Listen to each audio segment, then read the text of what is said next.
Hello everyone, तो ये है कॉम्बिनेशन का पार्ट 2 आपके रिवीजन का 18th वीडियो। और आपका आज हो जाएगा इसमें मैथ्स का पोर्शन पूरा अच्छे तरीके से खत्म। तो ये रिवीजन वाला पार्ट ज्यादा से ज्यादा दोस्तों को शेयर करो कि पूरा भाई पूरा फ्री में रिवीजन हो रहा है यहाँ पे स्मार्ट पे, ठीक है ना। और बस मैथ्स का नहीं हो रहा है, अभी आपको लॉ का मिल रहा है, फिर अकाउंट्स भी मिलेगा, इकोनॉमिक्स भी मिलेगा, सारा चीज मिलेगा एग्जाम के पहले। तो आ जाते हैं, हमने पहला वाला पार्ट में कॉन्सेप्ट तो क्लियर कर लिया, कॉन्सेप्ट घुसा लिया दिमाग में। अब हम लोग क्वेश्चंस और सॉल्व करने वाले हैं इस पे, ठीक है ना। तो चलो देखते हैं। There are 12 points in a plane in which 5 are collinear, the number of triangles are. ध्यान देना, ध्यान से समझना बात। ट्राइंगल बनाने के लिए हमको चाहिए होता है 3 पॉइंट। ट्राइंगल बनाने के लिए चाहिए होता है 3 पॉइंट। टोटल मेरे पास 12 पॉइंट है, लेकिन 5 एक ही लाइन पे है। 5 एक ही लाइन पे है। तो अगर मैं लिखता हूं 12C3, क्योंकि 3 पॉइंट चाहिए था, तो ये गलत बात होगा कि नहीं, क्योंकि ये पांचों तो कोई ट्राइंगल नहीं बना रहा। चलो ठीक है, मैंने क्या किया, 12C3 मैंने ओवर काउंट किया था। ये 5 में से कोई भी 3 लेंगे तो वो ट्राइंगल नहीं बनेगा। हाँ, मैं अगर ये 2 लेता हूं और एक इधर लेता हूं तो भी ट्राइंगल बनेगा। बट इन्हीं पांचों में से 3 लेता हूं तो ट्राइंगल नहीं बनने वाला ना, जो कि ओवर काउंट हुआ है।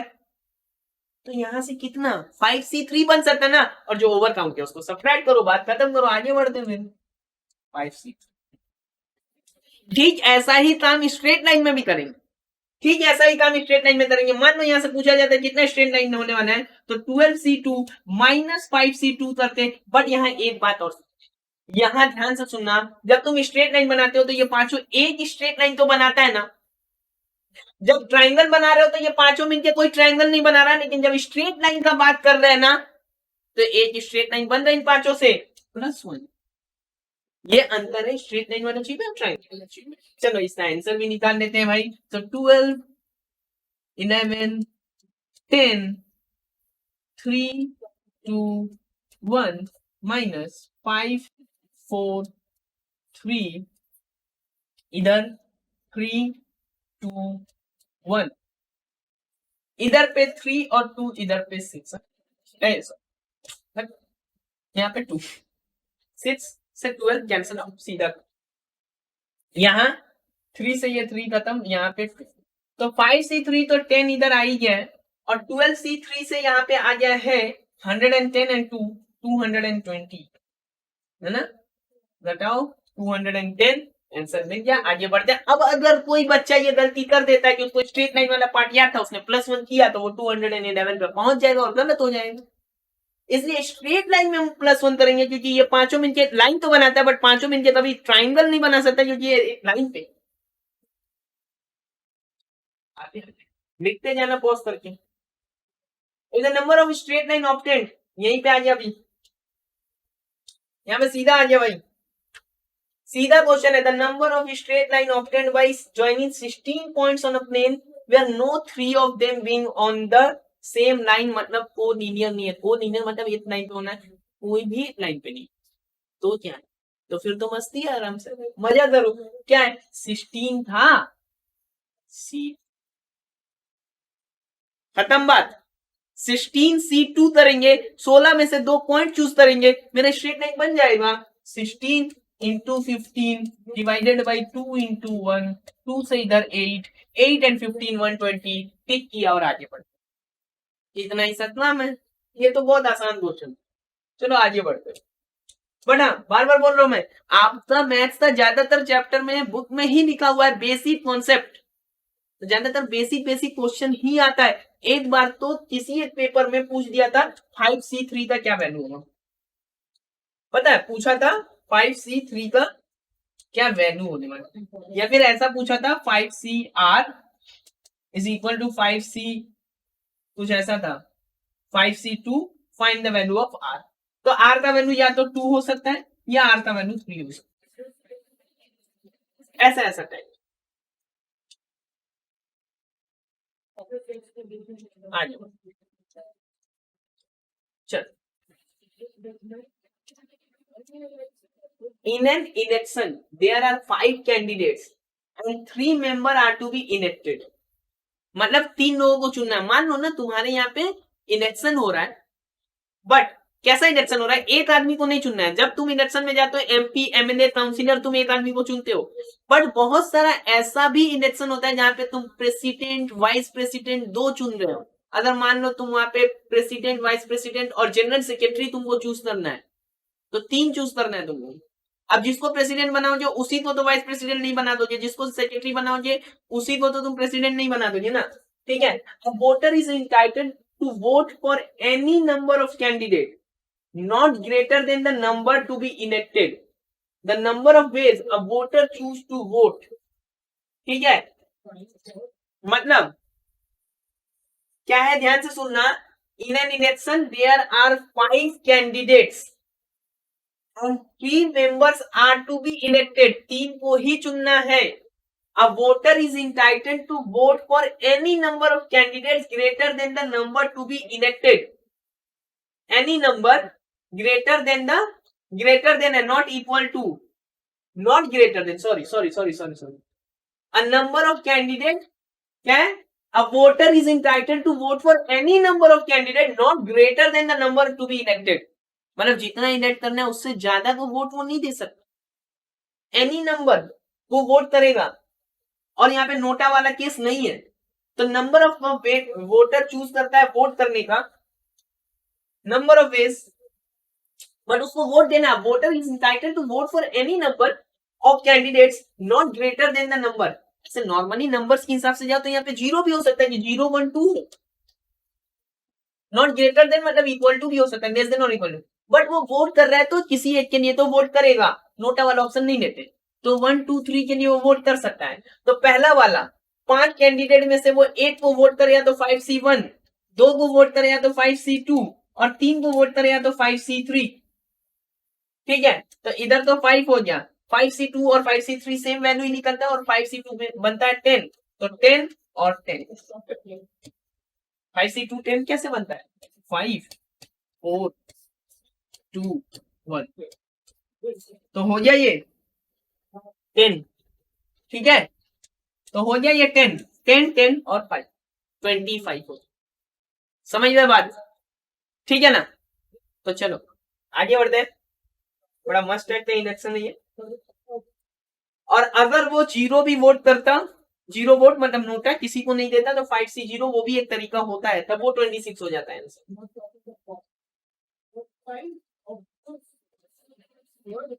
Now every 2 person shakes hand, इसके बारे में हमने बात किया था लास्ट वीडियो में। Each other in a party and the total number of shake hands is 66, then the number of guests in the party. समझो ना, तुम लोग घर पे जितने लोग हैं आपस में हाथ मिला के देख लो, और जब जब हाथ मिलाओ ना एक एक कॉइन डालते जाओ, काउंट कर लेना कितना कॉइन होने वाला है, ये एक एक लकीर ऐसा खींचते जाओ। हमारे लिए तो नॉर्मल से क्या बात है भाई, हमको 2 हाथ चाहिए, 2 हाथ चाहिए, सबका एक एक हाथ है, समझ लो जितना भी लोग हैं हमको क्या चाहिए, 2 हाथ चाहिए। ये भी तो बोल सकते हैं जितना स्ट्रेट लाइन बनने वाले हैं, खैर कोई कोलिनियर नहीं है, तो हम सीधा सा NC2 लिखेंगे, यानी n into n-1 divided by 2 is equal to 66।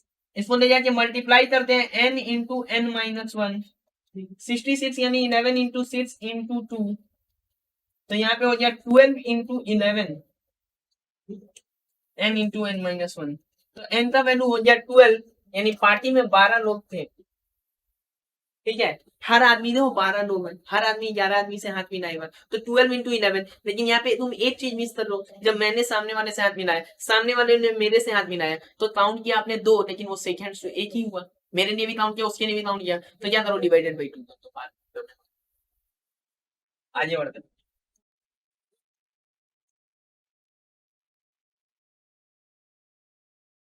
The number of parallelogram that can be formed from a set of 4 parallel lines intersecting another set of 3 parallel lines। देखो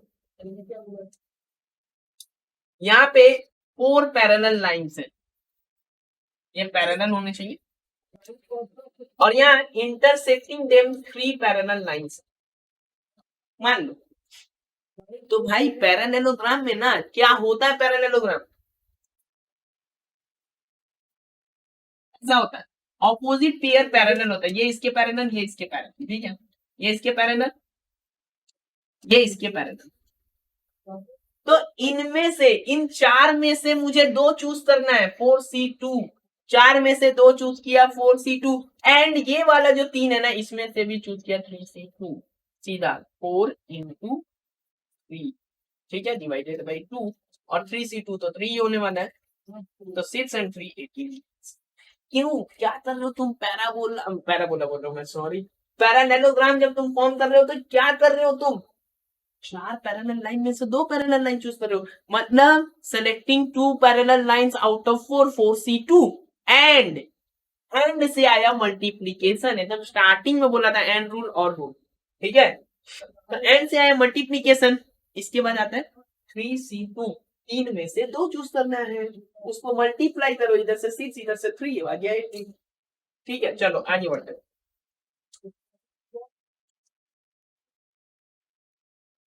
Now, the number of ways in which 12 students can be equally divided into 3 groups.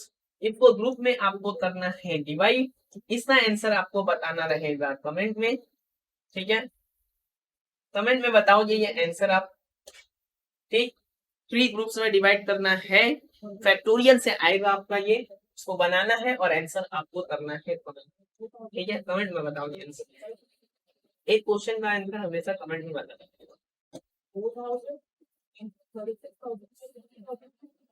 8 points. 8 points are marked on circumference of a circle. The number of chords by joining these pairs is, तो भाई 8 points एक circle है, और घटिया सा diagram अभी बने मेरा,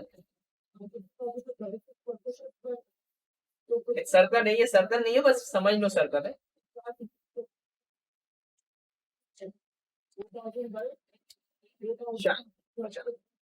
क्वाड क्या होता है पता है, इनको ज्वाइन करने वाला लाइन, ये सारा क्वाड है, ये भी क्वाड है, ये भी क्वाड है, ये भी क्वाड है, ये भी क्वाड है, मतलब समझ में आ रहा है, क्वाड फिर कैसे आ रहा है, स्ट्रेट लाइन से आ रहा है ना, स्ट्रेट लाइन से आ रहा है क्वाड, तो अगर 8 पॉइंट्स है तो क्या होगा, 8C2 से आएगा नंबर ऑफ क्वाड, तो 8 into 7 by 2 into 1 किया, यहाँ पे 4, ये हो गया 28, आगे बढ़ जाते हैं, ठीक है, आगे बढ़ते हैं, समझ में आ गया, वरना क्वाड बनाना मतलब वो as good as straight line बनाना, तो 8 पॉइंट था तो स्ट्रेट लाइन बनाना था, तो 8C2 तरीके से, ये जो बात हम लोग लास्ट बार कर रहे थे, कमिटी तो फॉर्म होगा, बट क्या है, कुछ एक मिसिस एच जो है वो रिफ्यूज कर रही है कि मिस्टर वाई जब रहेंगे तो हम नहीं रहेंगे, ये आदमी नहीं पसंद, ठीक है, तो मिसिस वाई और मिस्टर एक्स, हो सकता है कोई लफड़ा हो, कोई झमेला हो पुराना इनका, एक्स और वाई, ये लोग साथ में कमिटी में नहीं रहेंगे, कमिटी बनना है 3 लेडीज एंड 4 जेंट्स का, out of 8 ladies and 7 gents, तो सबसे पहला बात है कि 8 लेडीज और 7 जेंट्स ये है मेरे पास,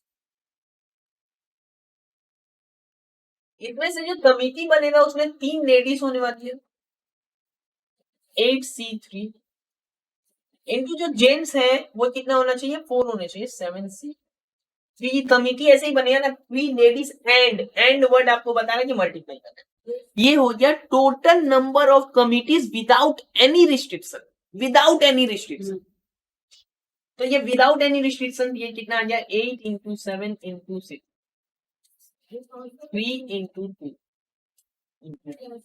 into 7 into 6 into 5 into 4, 7C3 भी लिख सकते थे, एक ही बात है, 4 into 3 into 2 into, ये हो गया आपका 8C3 and 7C, ठीक है ना, 8C3 और 7C4 हो गया, तो 3 and 2 से ये कैंसिल हो,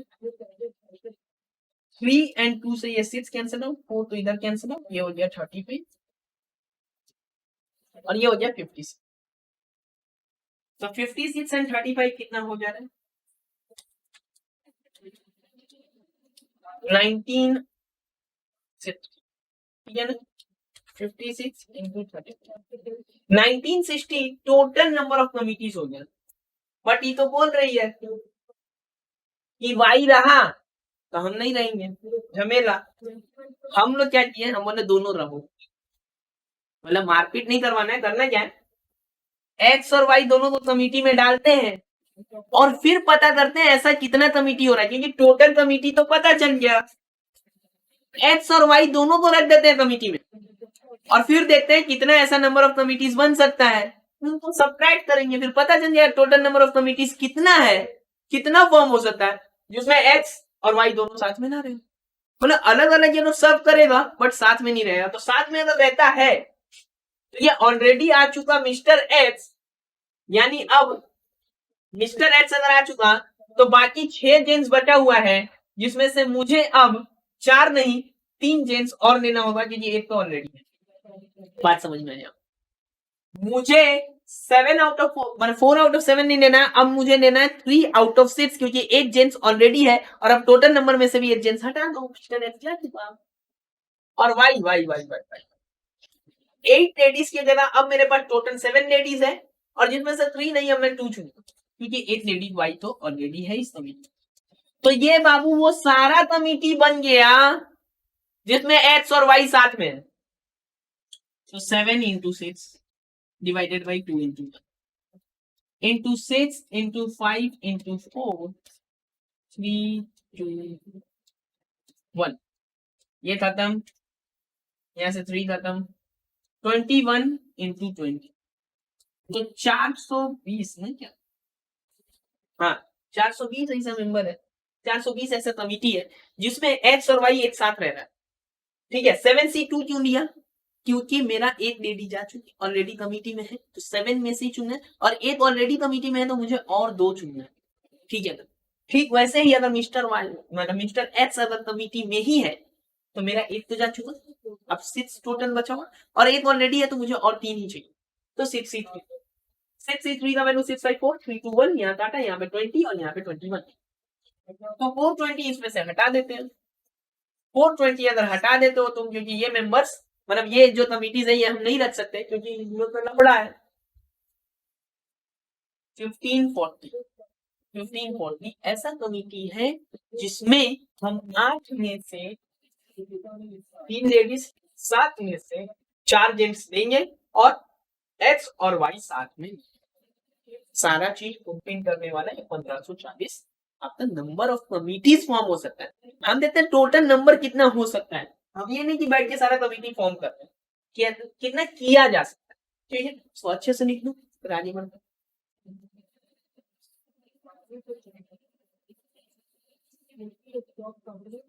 ये देखो ऐसा वाला टाइप ना देखा हुआ लग रहा है ना, देखा हुआ देखिए वैसा, यहाँ पे 500 C92, यहाँ 499 C92, एक चीज याद आ रहा है, NCR plus NCN R minus 1 is equal to N plus 1 C, तो ये N प्लस 1 ही लग जाएगा, यानी N तो मेरा ये 499 N, यहाँ R है ही, यहाँ R माइनस 1 है ही, तो यहाँ भी 499 ही होना चाहिए। बात खत्म हो जाएगा कि नहीं, ये हो जाएगा ना, हो जाए नहीं इतना, तो अगर यहाँ पे 499 C91 होता तो वो 499 C92 से ऐड होने के बाद 500 C92 दे देता। ये वाला फॉर्म हमने लास्ट वीडियो में देख लिया था लास्ट क्लास में, तो अपना C का जो वो N का जो वैल्यू है वो 499 चाहिए। बोलो आगे बात समझ, ठीक है ना, चलो देखते हैं और कितना क्वेश्चन बाकी है। 10 है, 11 है और है क्या 10 11 11 11 11, बस अब दो क्वेश्चन बच गया है, मैथ्स का पूरा सिलेबस आपका खत्म हो गया है, बहुत अच्छे से रिवाइज हो गया है। ठीक है, the supreme court has given a 6-3 decision upholding in a lower court. The number of ways a majority decision reversing the lower court is. Digant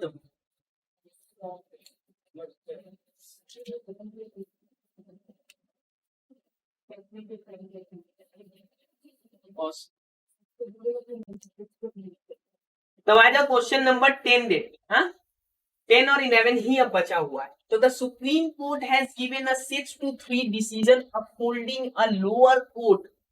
The number of ways it can give a majority decision reversing the lower court is. तो 6-3 decision का मतलब क्या है? पहला बात है कि court का 6-3 डिसीजन का मतलब है कि 6 फेवर 3 अगेंस्ट, यानी टोटल नंबर ऑफ जजेस इन द बेंच कितना हो गया? 9 हो गया. टोटल जज है 9. मेजोरिटी डिसीजन मतलब अपने को 50% से ज्यादा उस फेवर में चाहिए. कोई एक काम करवाना है 50% से ज्यादा फेवर में हो गया वो, तो मेजोरिटी डिसीजन होगा. मतलब 9 में से 9 भी अगर बोलते तो वो मेजोरिटी डिसीजन भी होता है. 8 भी बोलते तो मेजोरिटी डिसीजन है. 7 भी बोले तो, 6 भी बोले तो, 5 भी बोले तो, 4 नहीं, वो मेजोरिटी नहीं होगी. More than 50. तो मेरा हो जाएगा 9C9, 9C8, 9C7, 9C6 and 9C5. पहला ये बात समझना, मेजोरिटी के लिए क्या चाहिए? 50% से ज्यादा डिसीजन अपने फेवर में चाहिए. तो 50% से ज्यादा अगर अपने फेवर में चाहिए तो 9 का आधा 4.5 तो नहीं ले सकते, 5 नहीं है. तो हो सकता है वो 5 या 6 या 7 या 8 या 9. उसको कितने तरह से चूज कर सकते हैं? 9 में से कोई भी 5 हो सकता है ना, तो 9C5. कोई भी 6 जज हो सकता है अपने फेवर में, तो 9C6. 7 के लिए 7, 8 के लिए 8 और 9 मतलब समझ, एनोनिमस डिसीजन मतलब सब बोल रहे हैं कि सब सही बात है, यही फेवर में ही है. ठीक है, सारा जज एकदम फेवर में डिसीजन ले दिया. 9C9. तो 9C9 तो मेरा 1 ही हो जाएगा, पहले हम लोग बात किए थे. फिर ये आता है 9C8, तो 9 ही हो जाएगा. 9C7 निकाल रहे हो तो 9C7 को तुम 9C2 भी लिख सकते हो. एक ही चीज होता है एक ही चीज है. बट यहाँ पे समझ लेना, वो तुम राइट साइड में बस नंबर कैलकुलेट कर रहे हो, इसका मतलब नहीं यहाँ पे 9C2 लिखा हुआ है. दोनों नंबर मेजोरिटी मतलब क्या होता है, मैग्नीट्यूड हमेशा सेम ही आ जाता है 9C7 9C2 का, बट मतलब अलग है. यहाँ तुम अपने फेवर में ले रहे हो साथ. इसको एक और तरह से देख सकते हो कि जो फेवर में नहीं उनको हटा दिया तो वो 9C2. तो 9 into 8 by 2 into, तो ये 2 से काटा इधर 4, तो 9 and 4 36 आ गया. 9C2 आ गया है मेरा 36. ठीक है ना. 9 into 8 divided by 2 1, ये कितना आ रहा है मेरा? 36 आ जा रहा है. 9 into 8 यानी 72 और डिवाइडेड बाई 2. अब ठीक है, ऐसे 9C6 है तो उसको 9C3 से निकाल लेते हैं. 9 8 7, 9C3 भी तो वही होगा जो 9C6 होगा. 3 and 2 से ये 4 और 3 से ये 2, so 12 and 8 7 84. ठीक है, और एक बचा है 9C5. 9C5 लिखो, 9C4 लिखो, एक ही बात होता है. तो 9 8 7 6 4 तो लिख दिया. 9 6 9 8 7 6 और इधर पे 4, तो 4 3 2 और 1, तो 4 से ये 2 बार में, 2 से तो 2 हटा दो, 3 से इधर तो 2 टाइम्स, तो 9 and 7 63 126. तो 126 इन सबको अगर ऐड कर देते हैं ना तो मेरा मेजोरिटी डिसीजन जो है वो मिल जाता है. इन सबको ऐड कर देते हैं चलो आराम से, तो हमको मिल जाता है कितना में मेजोरिटी डिसीजन मिला हुआ है. तो 1 + 9 + 36 + 84 + 126, 256 हो गया, जहाँ पे मुझे मेजोरिटी में डिसीजन मिल सकता है. 256 हो गया. ठीक है ना. तो क्या करना था, हमें पता करना था कि मेजोरिटी में डिसीजन हमको मिला है. ठीक है, इसको मेजोरिटी में मिलेगा तभी तो रिवर्स करेंगे, तो रिवर्स करने के लिए मेजोरिटी चाहिए होगा. ठीक है, अब मेजोरिटी डिसीजन तो 6-3 था. 6-3 डिसीजन मतलब 6 फेवर 3 अगेंस्ट, यानी मेरा वो हो गया टोटल 9 हो गया. मेजोरिटी के लिए मेरे को आधा से ज्यादा चाहिए था. आधा से ज्यादा चाहिए मतलब क्या, 9C5 मतलब या तो 5 चाहिए, 6 चाहिए, 7 चाहिए, 8 चाहिए या 9 चाहिए, हमने कर दिया 9C5, 9C6, 9C7, 9C8 और 9C9 और फिर ऐड कर दिया, वैल्यूज निकाल दिया, आ गया 256। चलो अब इसको अच्छे से लिख लो और आगे बढ़ते हैं।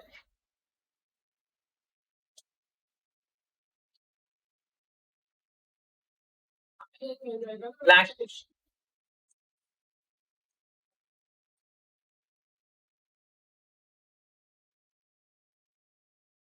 ठीक है, 5 bulbs of which 3 are defective are to be tried in 2 bulb points in a dark room.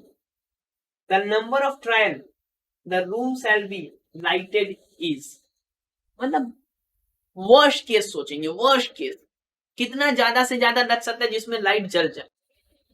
तो यहाँ क्या है, यहाँ पे दो ऐसा डार्क रूम में 2 बल्ब पॉइंट्स, 5 बल्ब है बस उसमें से 3 ऐसा है जो डिफेक्टिव है, 5 में से जो 3 है ना वो डिफेक्टिव है, लेकिन हमको नहीं पता कि वो डिफेक्टिव वाला आ जाए कि नॉट डिफेक्टिव वाला है। क्वेश्चन को अच्छे से समझना, एक डार्क रूम में 2 बल्ब पॉइंट है, 5 बल्ब है जिसमें से 3 डिफेक्टिव है, इसको हम ट्राई करते हैं 2 बल्ब पॉइंट में एक डार्क रूम में, ठीक है, और नंबर ऑफ ट्रायल्स जिसके बाद ये जल ही जाने वाला है, जल ही जाने वाला है, जल जाएगा। तो एट मैक्स हम क्या कर सकते हैं कि हम ना वो डिफेक्टिव पार्ट हटा के, मतलब इनडिफेक्टिव वाला पार्ट ही हटा दे, हम सारा डिफेक्टिव ही, गलती से मेरे साथ क्या हुआ कि मैंने सारा डिफेक्टिव ही अपने हाथ में लिया और इसमें डालने लगा मैं, तो मैंने वो दो दो जो डिफेक्टिव नहीं था उसको चूज ही नहीं किया, बाकी जो बचा हुआ 3 डिफेक्टिव था ना उसी को चूज किया, उसी को चूज किया। तो इसको मैं ले आया इधर, ठीक है, इसको मैं ले आया, इसको मैं ले आया, तो दो को ही ना, 2 बल्ब पॉइंट है तो 2 को मैं चूज करूंगा, 2 को मैं चूज करूंगा। तो यहाँ पर 2 को जब मैं चूज करूंगा, यहाँ पे 2 बल्ब पॉइंट है, 3 में से मैं 2 को जब चूज करूंगा तो 6 ऐसा ट्रायल होगा जो फेलियर वाला, क्योंकि ये जो 3C2 है ना ये फेलियर वाला है, हो सकता है यही मेरा सबसे पहले हो गया हूं फेलियर वाला। बाकी में से कोई भी 2 का कॉम्बिनेशन, मतलब टोटल तो 5 में से अगर हम 5C2 बोले तो मेरा टोटल 10 ट्रायल्स होने वाला है, टोटल मेरा 10 ट्रायल्स होने वाला है, जिसमें से हो सकता है एक हो जाए कि ये दोनों ही बढ़िया वाला ही चला जाए, एक हो सकता है कि एक बढ़िया वाला, मतलब एक ऐसा लिख लेता हूं मैं, एक काम करता हूं अलग अलग कलर से बनाता हूं, ये बढ़िया वाला है ग्रीन से, और रेड से मैं डिफेक्टिव बनाता हूं। तो बहुत, ये 10 कॉम्बिनेशन कैसा हो सकता है, ये 10 कॉम्बिनेशन हो ना 5C2 का 10 कॉम्बिनेशन कैसा हो सकता है कि हो सकता है ना कि ये एक आ जाए नॉन डिफेक्टिव, एक भी आ जाए नॉन डिफेक्टिव, और बाकी इन चारों में से कोई भी आ जाए। तो एक नॉन डिफेक्टिव, ये वाला नॉन डिफेक्टिव लेता हूं तो ये चारों में से कोई भी आ सकता है ना, चारों में से कोई भी एक आ सकता है, जिसमें से ये भी आ जाए और वो भी आ जाए, ठीक। तो ऐसा भी करता हूं मैं, एक डिफेक्टिव एक नॉन डिफेक्टिव के बारे में भी सोच लेता हूं, आंसर तो पता चल गया कि 6 में नहीं जलने वाला तो 7वां में जल ही जाए, आंसर तो तुम्हारा क्लियर हो गया कि number of trials room shall be lighted, the number of trials the room shall be lighted is 5 bulbs are to be tried, so there are 2 bulb point, मतलब बोलना ये चाहता है ये क्वेश्चन कि मिनिमम नंबर ऑफ ट्रायल कितना चाहिए जिसमें वो जल ही जाएगा, ठीक है, जल ही जाएगा ये। तो अगर मान लो हम पहला ये एक लेते हैं, एक ऐसा लेते हैं जो डिफेक्टिव नहीं है, तो एक डिफेक्टिव नहीं है और एक डिफेक्टिव लेते हैं, तो यहाँ पे 2 और इंटू 3, 6 ऐसा तरीका है, यहाँ पे अच्छे से सोचना, 6 ऐसा तरीका है जहाँ पे एक जो है वो बिना डिफेक्टिव का और एक जो है वो डिफेक्टिव का जा रहा है। और सबसे पहला चीज, ये ऑर्डर चेंज होने से अपना कोई मतलब है नहीं, तो मिला दो, इसको डिवाइड कर दो 2 से, तो ये 3, ठीक है, क्योंकि ऑर्डर बदलने से अपने को कोई मतलब नहीं है कि वो कौन सा बल्ब पॉइंट पे जा रहा है, तो ऐसा 3 ही हो सकता है। तो एक मैंने इसको अगर फिक्स कर दिया है तो यहाँ से मेरा कोई भी एक जाए तो वो 3 ही रहने वाला है। तो 3 ऐसा हो जाएगा जहाँ पे एक डिफेक्टिव और एक नॉट डिफेक्टिव होगा, एक ऐसा होगा जहाँ पे दोनों ही बढ़िया हो जाए, दोनों ही बढ़िया वाला चला जाए, एक ऐसा होगा, और 3 फिर ऐसा कैसे होगा जहाँ पे ये दोनों ही डिफेक्टिव हो जाए। तो मतलब 3 में से कोई भी दो, 3 में से कोई भी दो, यानी कि 6 तरीके। मतलब आराम से समझ में आ गया ना कि 6 ऐसा तरीका जहाँ पे ये डिफेक्टिव है, दोनों ही डिफेक्टिव है, बल्ब जलने ही नहीं वाला है। तो रूम को अगर लाइट करना है तो एक तो इंडिफेक्टिव आना होगा। तो मिनिमम वर्स्ट केस में मेरा सारा ट्रायल्स अगर यही गया हो तो 6 ऐसा हो जाएगा जिसमें कुछ नहीं जलने वाला है। तो 7वां में तो मिनिमम एक जलती, 7वां वो जो होगा उसमें मिनिमम मेरा यहाँ से आने ही वाला। समझ में आ गया ये पार्ट? समझ में आ गया? मैं चाहो जी मैं ट्रायल्स भी समझा सकता हूँ, ठीक है। आपको अगर दिक्कत होगा आप कमेंट में बताना, अलग से एक पोर्शन बना के मैं ये ट्रायल्स भी समझा सकता हूँ। और जो भी क्वेश्चंस कमेंट्स के लिए दिए हैं उस पे आंसर कमेंट करो, अगर डाउट भी होता है तो भी कमेंट करो, ठीक है। यहाँ पे आपका मैथ्स वाला पोर्शन पूरा खत्म हो गया है। नेक्स्ट हम लोग जो स्टार्ट करेंगे वो होगा स्टैट्स वाला पार्ट। तो मैथ्स का पार्ट पूरा खत्म, पूरा 40 मार्क्स का रिविजन खत्म। और स्टैट्स बहुत जल्दी जल्दी होने वाला है। मतलब यहाँ पे अगर मान लो आपको 80 वीडियोस लगाना है तो वहां पे उससे भी कम क्लासेस में आपका खत्म हो जाएगा, ठीक है ना। तो आज के लिए इतना ही। वीडियो अगर अच्छा लगा हो तो लाइक कर देना और ज्यादा से ज्यादा लोगों में शेयर कर दो। फिर मिलते हैं स्टैट्स के साथ। Thank you.